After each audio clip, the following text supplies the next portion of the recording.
Hello and Happy New Year to all of you. Thank you for joining me this day.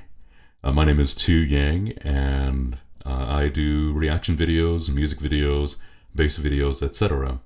I'm also a music teacher, and today is a special reaction video in that it's slightly different from what I usually do. Today we will be listening to the one and only Dimash singing SOS, and this was by a request. I know there may have been a specific song request, but for some reason I was kind of drawn to this specific performance. Like all my other reaction videos, I would prefer that you listen to it first and then join me on this session.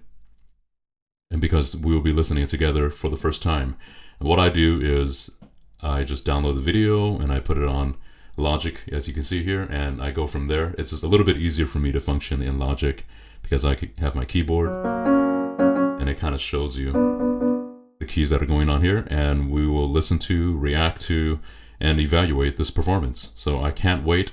I hear his voice on all these different social media. This will be my actual first time listening through and evaluating, putting on a different set of ears to evaluate the music and the voice. So let's just get started.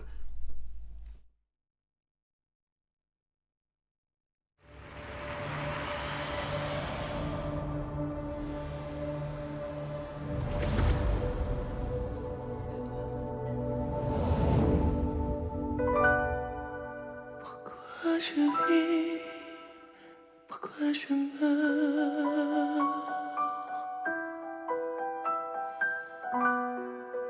pourquoi je ris, pourquoi je pleure. Voici le SOS d'un Terrien en détresse.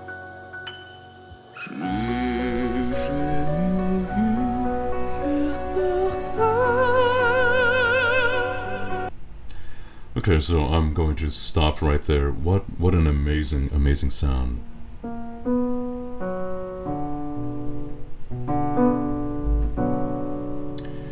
Okay, so we are in B minor or D major. We don't know quite yet, but we are definitely starting off here in B minor. Let me go ahead and move these keys down so you can see them. There we go. I am really enjoying the atmosphere from the very beginning all the way through. What a powerful performer.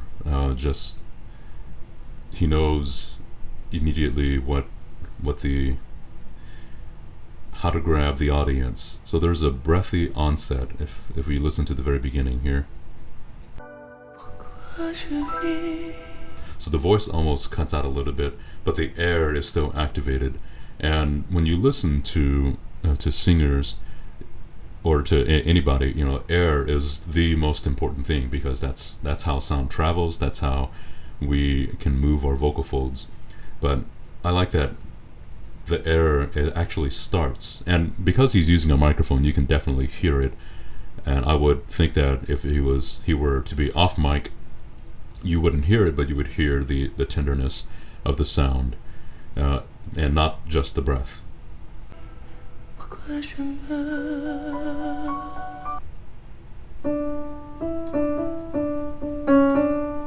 So he's right there in that passaggio, and it's light. It's very light, but it's still connected. And so what I would say, and what it feels like in my voice, is that he's right at that point to where he's like edging in between your head register, if you want to call it that, your head register and your chest register, and it's just a really beautiful mix.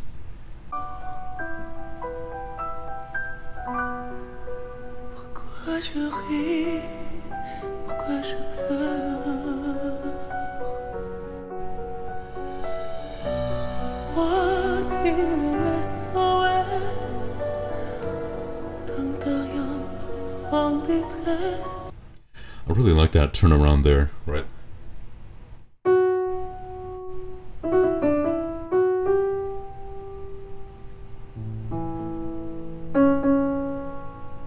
So that little turnaround that occurs there, very very very clean and very accurate, for that matter. So he's not disconnected in any way, because if you were to be disconnected from your breath, that the agility there wouldn't be occur there, and it's so clean. Wow. Yeah, definitely good stuff.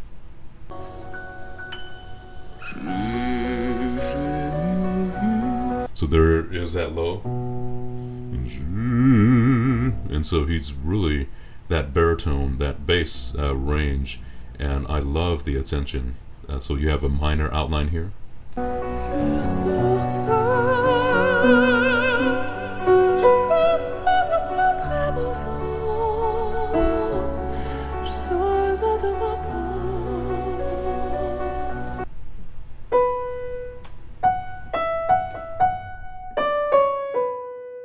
okay, so you can't see that on here. let me can I make this a little smaller, or I might just bring it up the octave now. There it is. So he goes from here to that low,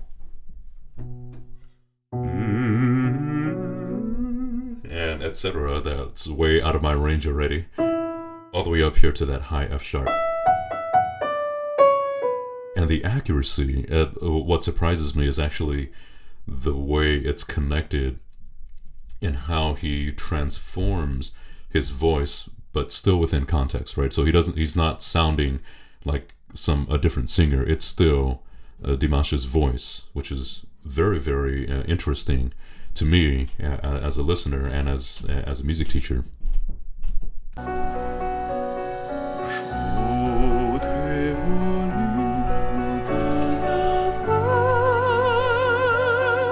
And so you hear that transition right there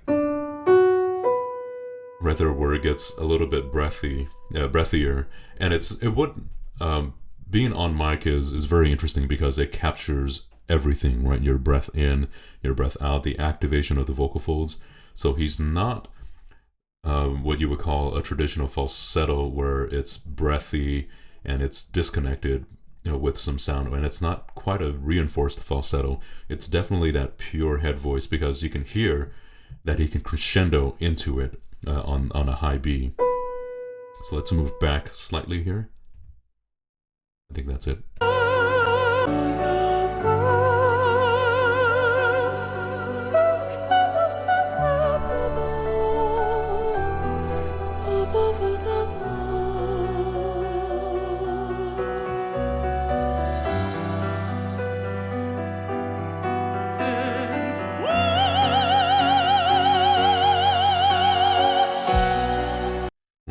That just really opens up on that high F sharp. Really, really great technique. I personally, I would love to hear it off the microphone to see what the range is, because when you're thinking of your countertenor, you're thinking of your the falsetto sounds and head voice, and getting that sound to just blend like that is very interesting to hear on mic, and I would love to hear it off the mic, because I think it would just be even more grandiose, or not grandiose, but more like compelling for me as a listener, because I sing with a lot of basses, baritones, choirs, countertenors, and they have such a unique sound, and it's so beautiful in how they can bridge that gap that for quite a few of us almost feels like it's disjunct. But what he does here is so amazing, because I'm thinking, okay, he's staying in that light, pure head voice, and then all of a sudden he opens up into this very, very operatic approach to his sound. One would say it's because of the way he's singing. It's definitely bel canto to me, because it's just so connected in this way, and I would love to hear it off the mic, just for my own satisfaction, really. There. So let's keep moving though. Je te jure, confondez la vie avec le bon dessiné. Je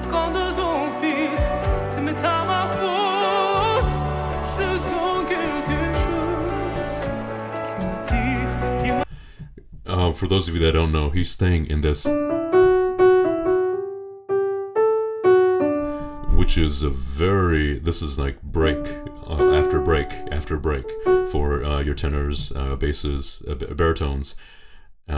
Really like in that baritone range where you're on D and F sharp, and how he mixes and it just kind of edges to a little bit more, like the sound becomes more intense, which is interesting because I would like to think that he's just mixing here, but he has that edge to it. Those of you that want to call it, you can call it whatever you want. For me, as I hear it, think of your vocal folds coming together, and then in order for them to, there's only a couple of ways to do it in a safe manner, and that is there's a slight tilt, right? So if you think about just math, if you remember in high school math, right, you have your triangle where you have your side A and then side B, and that looks like a square on there, but here's your C here, right? So here's A, B, and then C, which is this part right here. And in order for you to increase the length, you can stretch it this way, but there's only so much you can stretch in this manner. You have to pivot down to increase the length eventually. Otherwise, you'll just keep squeezing and tightening, squeezing and tightening, and thickening your vocal folds, and eventually you'll run out. And I like that he has this balance of a thick vocal fold setting, and then also like a really, really great tilt that occurs. And I can't really explain it. Your vocal, those of you that are in vocal pedagogy, or those of you that study voice very, very specifically, you'll know you have a better answer than I do. I can just feel it in my voice that there's that tilt and that stretch, but it's still maintaining that connection, which is such an amazing singer, and very expressive too. So I'm not going to discount that by any means. Just his expression, his control of the microphone shows that he has experience, definitely in he's not just sitting there and singing and hoping that it sounds best. He knows how to work the microphone and really dig into the style. So it sounds like he's not just limited to classical or opera in this sense.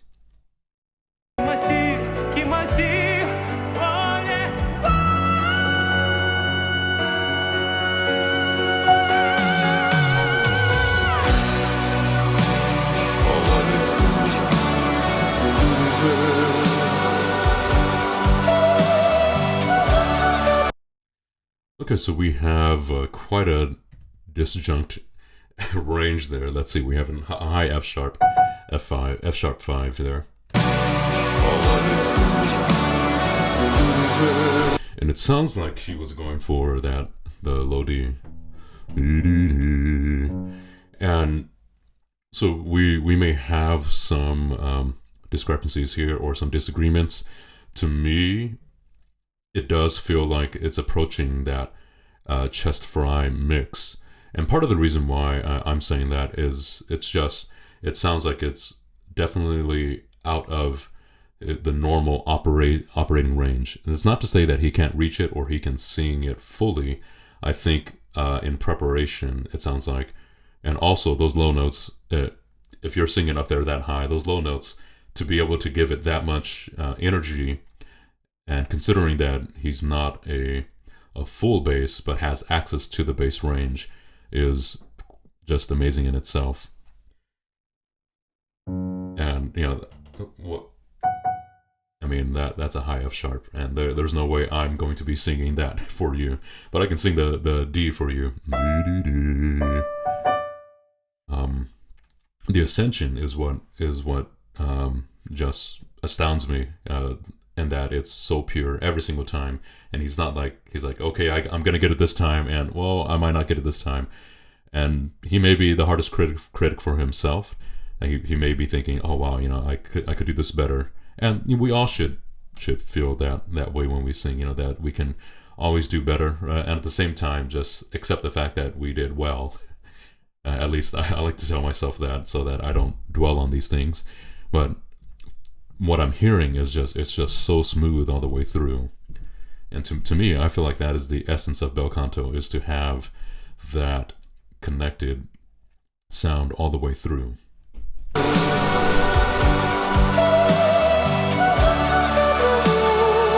I love the percussionist.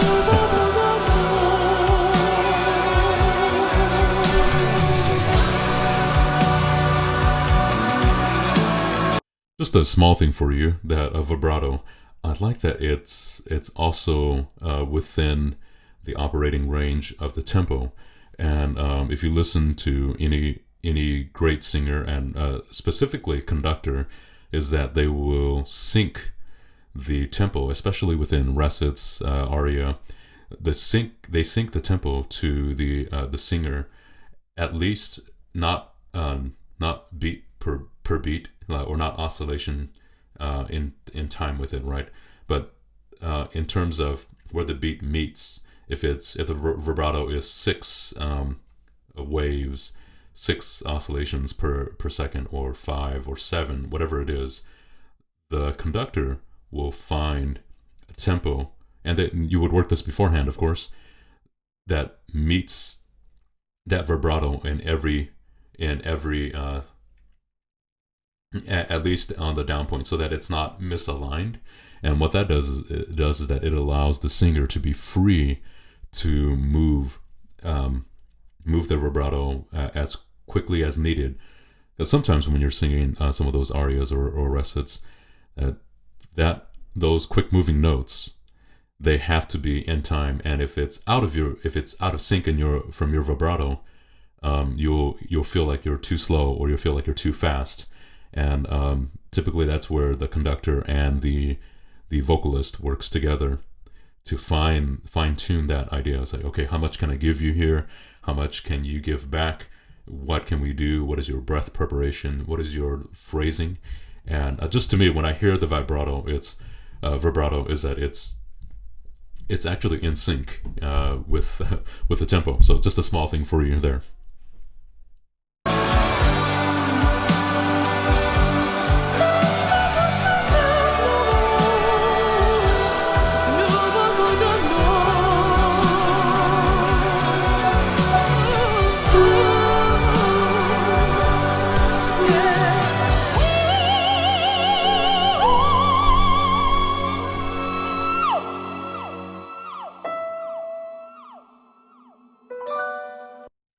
So we have, let me change the octave here. So we have,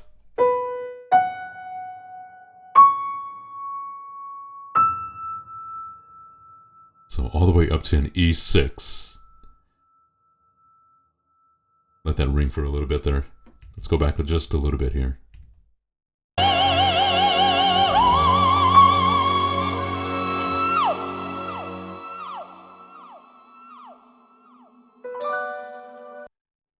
I like the Doppler effect that's going on in my headphones, and it's, obviously they're not going to try to capture this entire arena, so for broadcasting they'll have to recreate the sound. Okay, what can I hear? What do I hear that's pleasing? What do I hear that works audio-wise? That Doppler effect actually gives me a chance to pick up on what it sounds like slightly off mic. In a sense, and I do like the fact that he did pull away the mic a little bit to kind of give me an idea.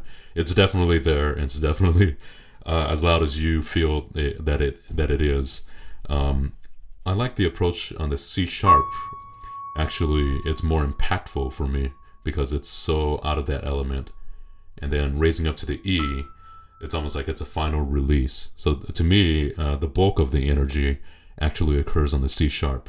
And if you listen to the intensity and the power of that C sharp and the focus of it becomes, it's on the intention rather than a release of intention, if that makes sense. So let's listen to that part one more time. The preparation. There it is, yeah.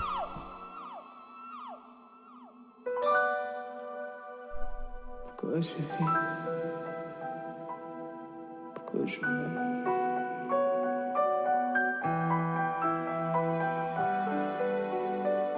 que j'irai, que j'irai plus.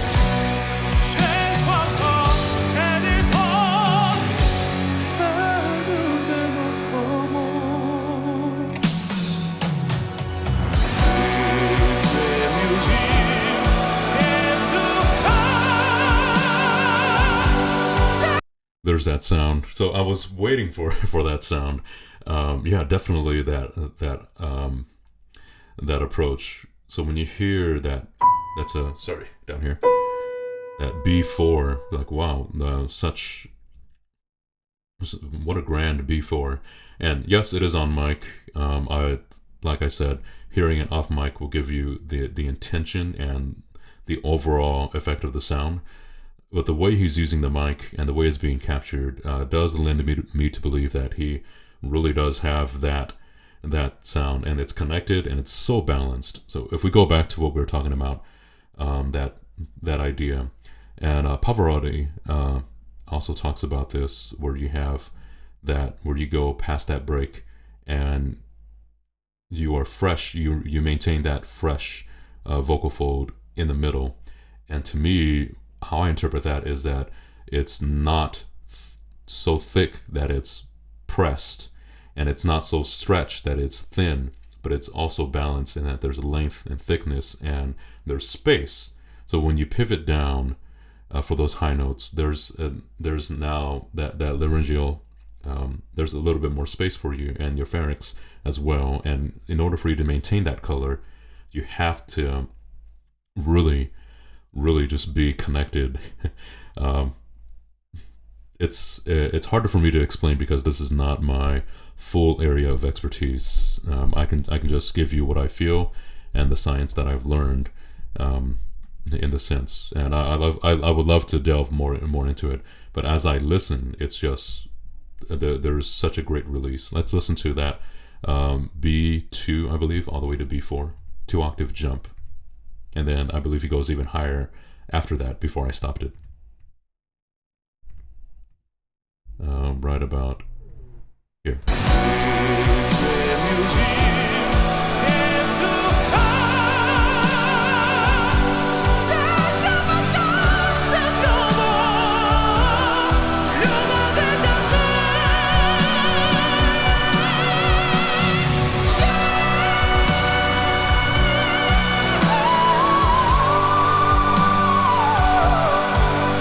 So I'm beginning to get a reference as to why we love the singer and why people are so impressed. And I am impressed, by the way, and I'm just telling you why I am impressed.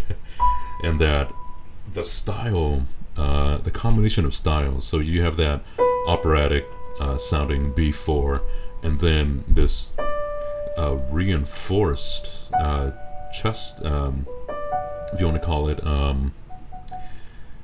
Belt mix, I believe is the official term, where he goes up here and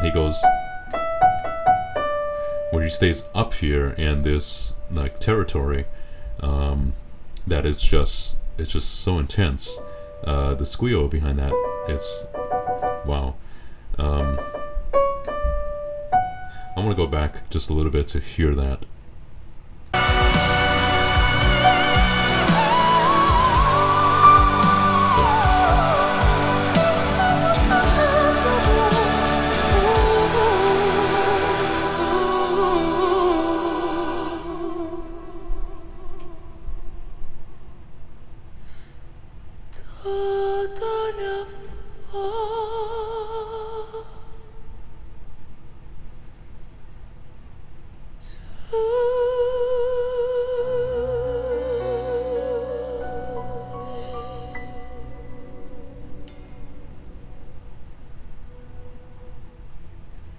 Wow. What an amazing control of pitch, of intensity. I like that he grabs the arrangement itself is spectacular in that it also follows the style that he is interpreting for the most part, going into this almost like rock like vocals, all the way up there.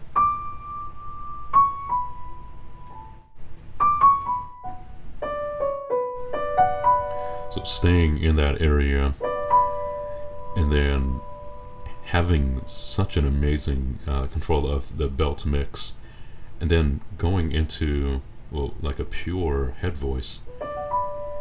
Okay, all right. I'm really impressed overall. Thank you for suggesting this for me. To me personally, you know me. I love all things bass, and I do enjoy a singer who has these capabilities to go from the lowest notes to the highest notes ever. And you know, we're talking about my colleagues, the bass gang, all these amazing bass singers that have this low range and high range. These amazing countertenor friends of mine that have low C's and also high C's. And so this is what I enjoy about this performance, is the collaborative effort and the way it's sequenced, right? It's not just entirely loud. It's almost like it's built musically. If we were to transfer the ideas of classical music, where there's dynamics, where there's shaping, where there's phrases, there's it's not just strophic. It's not just straight A form all the way through. The chords may feel that way, you know, quite simple. You know, we're in B minor, and you have this.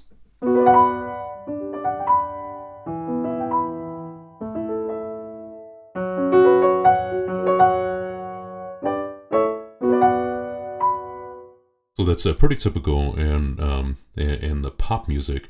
And then you have these guitars, this percussion, these amazing the strings. I believe I hear strings. Definitely guitar. Yeah, strings.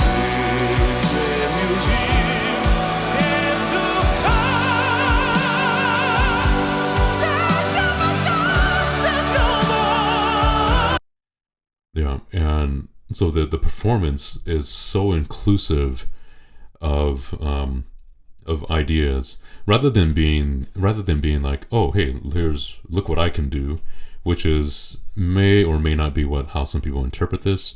How I'm interpreting it, based on the musical value of this piece, is that it's very intentional in the placement of the sound and the approach to the range, and as well as the limits of the voice. Right, that F sharp, to sing it with a mixed belt, and to have it be toward the end rather than at the beginning. Right at the beginning, I believe it's more pure, more head voice, or in the head register. And here he's belting it, and then he pulls back. Right,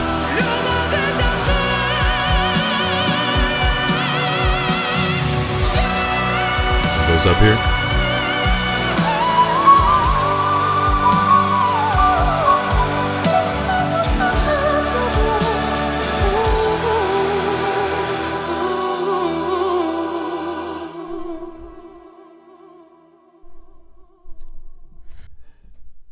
And so that idea where he just pulls back and just almost like he disconnects, vocally too. There's a slight disconnection, but he's still, he's maintaining full connection is what I'm hearing.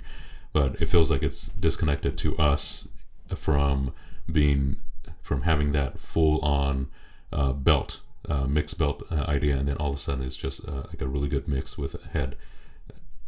And let me see, how does he end it again here?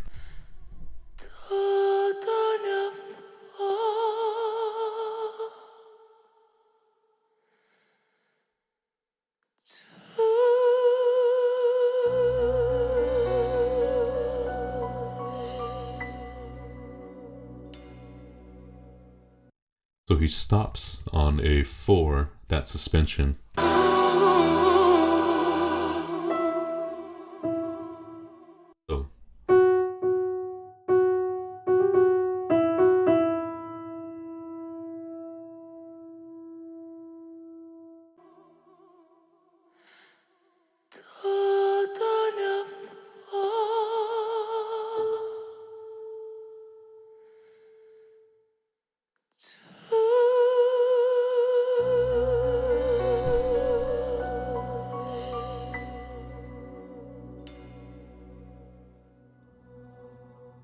So So ending on that tonic, right?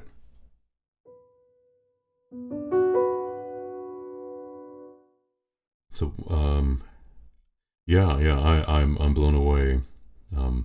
If it feels like I'm talking quite a bit, it's because I'm also trying to evaluate this entire thing, and I really enjoy that not only is he showing his vocal colors, but he's also doing the music some justice, which is, I mean, some justice, really, like all the justice that encapsulates this form, this style, this approach. And he does it with flying colors every step of the way. I'm just blown away that he can sound this good in all the ranges.